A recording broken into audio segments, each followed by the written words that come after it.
Yuji vs Mahito was formerly the best fight in the series, only being trumped by the release of Gojo vs Sukuna. Their clashing ideologies as well as the choreography, with Todo's eventual appearance, always made for a joy to watch. However, there was a very clear gap between Mahito and the rest of them, with him taking multiple black flashes to the chin and still moving. It just goes to show that he's several orders of magnitude above the rest of the combatants. But with Yuji getting much stronger and all of his performances against Sukuna, we'll be analyzing who would win in a 1v1 without any interruptions between Yuji now and Mahito. So if you like this video, please remember to like and subscribe and turn on notifications as well to see when I next upload. So let's get into it. Though typically most don't disagree, I'll have to start off this video by detailing why Mahito is stronger than Yuji. To start off with, Mahito has a wide arsenal specifically used to weaken Yuji's resolve through the usage of transfigured humans. As well as this, Mahito is still just able to consistently keep up with Yuji stats wise throughout round 1 of their fight until Yuji uses knee release, which is supposed to make you reach top speed instantly. Mahito has the upper hand, consistently tagging Yuji without him getting the upper hand once, and even after hitting the Manji kick, Mahito is still able to counterattack immediately, even while being stunned from the attack.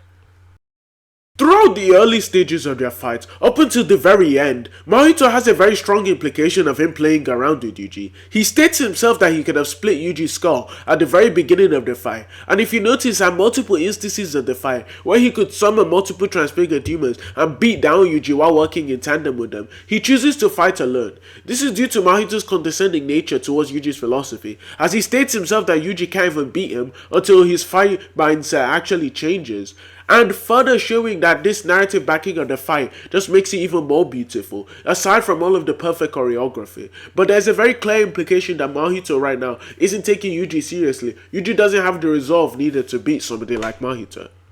As well as this, we see even in the later stages of the fight, Mahito doesn't seem to be taking Yuji very seriously. Though Mahito had taken 3 black flashes at this point, and even notes that he's been severely damaged, he still lets himself get hit by Yuji. This is because he is still looking down on Yuji, and now Yuji can't even damage him. Yet, even though he is holding back, he is still Yuji's strongest opponent yet. And he's still a force to be reckoned with. The gap between the two of them becomes quite immense once you realize that if Mahito was healthy in this instance, he could spawn 3 Yuji level isomers casually and just jump him. However, Mahito respects the 1v1 and he does not do so.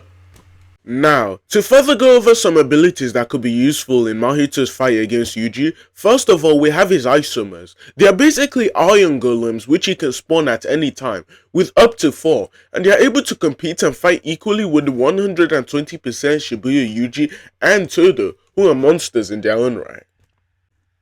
Then, we have his base Idol Transfiguration. This is useful because every single attack that Yuji does hits the soul, so he can split himself apart like Muzan does and counterattack that way. This is also shown very blatantly as he can create whip-like chainsaws with his arms and can catch his opponent off guard.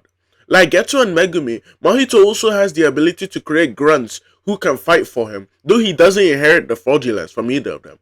This means that in a one-on-one confrontation with Yuji, assuming they are relative, Mahito will be able to use transfigured humans from behind and maybe off-guard Yuji and stab him in the back like he tried to do against Todo. And finally, we know that Mahito can create transfigured human weapons which will serve as useful against Yuji, especially when in the anime he makes a massive wall which could limit Yuji's movements and slow him down, as well as shield, as all of these things serve towards breaking Yuji's resolve. Now that we've gone over some of Mahito's abilities, it's finally time to establish what a full power Mahito would look like. A full power Mahito would probably be much faster than he was in Shibuya. However, I don't think much implies that he would perception blitz Yuji. But even if we grant that he would for the sake of the versus battle, it wouldn't really mean much compared to current Yuji, especially when current Yuji is multiple perception blitz levels above what he was before. He would also be much stronger, however that really isn't his main selling point. Since current Yuji isn't really afforded Sukuna protection to Idol Transfiguration and Domain, how would Yuji fare against this monster? Well, to keep it short, though I do like Mahito, he isn't the monster here, Yuji is. Yuji has gotten multiple perception blitz level faster throughout the series, even untalented bums such as Megumi could. This is perfectly displayed as Yuji goes from getting perception blitzed by Megana to being able to keep up with him on a moment's notice. He is also able to keep up with someone like Maki, who casually outpaced Mach 3 Naoya, who far surpasses any speed Mahito could regularly reach. Additionally, Yuji's advanced knowledge on the soul would likely allow him to output enough RCT to heal his soul at the same pace Mahito is able to manipulate it. Additionally to this, Yuji with his simple domain can just ignore the Shohim, seeing as his simple domain survived large amounts of time in Sukuna's, which would be just exceedingly stronger than Mahito's.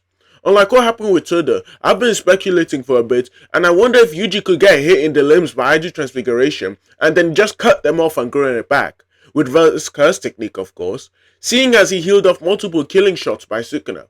Of course, I know the immediate complaint would be the statement that Sukuna says that he can't heal the effects of Hydro Transfiguration. However, it is stated that he can heal his own soul, which would imply that self-healing would be an exception.